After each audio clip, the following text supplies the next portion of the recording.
Hey, Jeff, thanks for joining me. Hey, Steve, thanks for having me again. Good to have you. We're talking this week about home buying activity crashing. We've seen home buyers across the country retreat from the market as we've seen mortgage rates rise.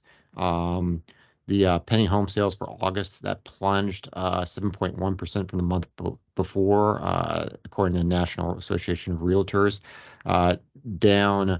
That's down from the 0.9% monthly increase recorded in July, a lot worse than was expected. On a yearly basis, pending transactions were down 18.7%. We're also seeing contract signings in the Northeast down 0.9% from the previous month, which were down 18.2 from the prior year.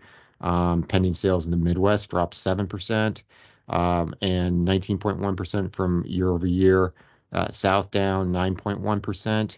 Um, and also 17.6 year over year. Activity in the West 7.7 down, which was down about 21.4% year over year. So we're really seeing home buying activity really kind of fall off a cliff here.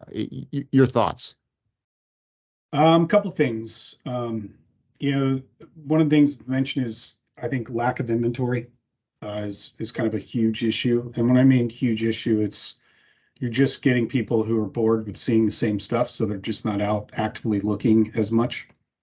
And then secondarily, I think people and the economy doesn't necessarily give a lot of consideration to the fact that while we're heading towards the end of this month, towards the end of the quarter, August, September is when kids are going back to school.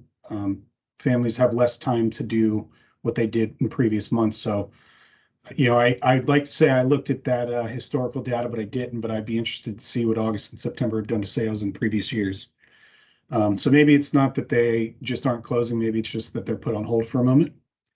Um, but the other side is looking at all this data is if you've got lack of inventory, but you do have new constructions coming online, there may be incentives for people to actually look towards buying new homes instead of trying to buy existing inventory. Yeah, and we kind of separately talked about this, but some of the big news this week was mortgage rates hitting a 23-year high. So certainly that is, I think, giving some buyers a pause.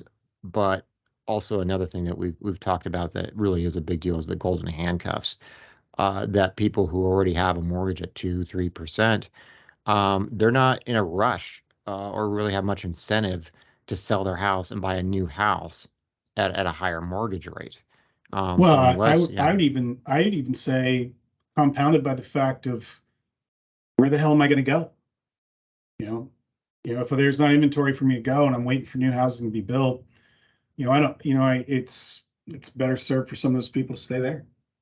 yeah, and I think we know we've seen some strength with new home builders, but in terms of existing homes, this is a rough market if you're a mortgage broker or if you're a realtor, because in terms of existing homes, we're just not seeing much movement here. Yeah, I'd agree with that. Okay, well, we'll be keeping an eye on this. Thanks a lot, Jeff. Thanks, Steve.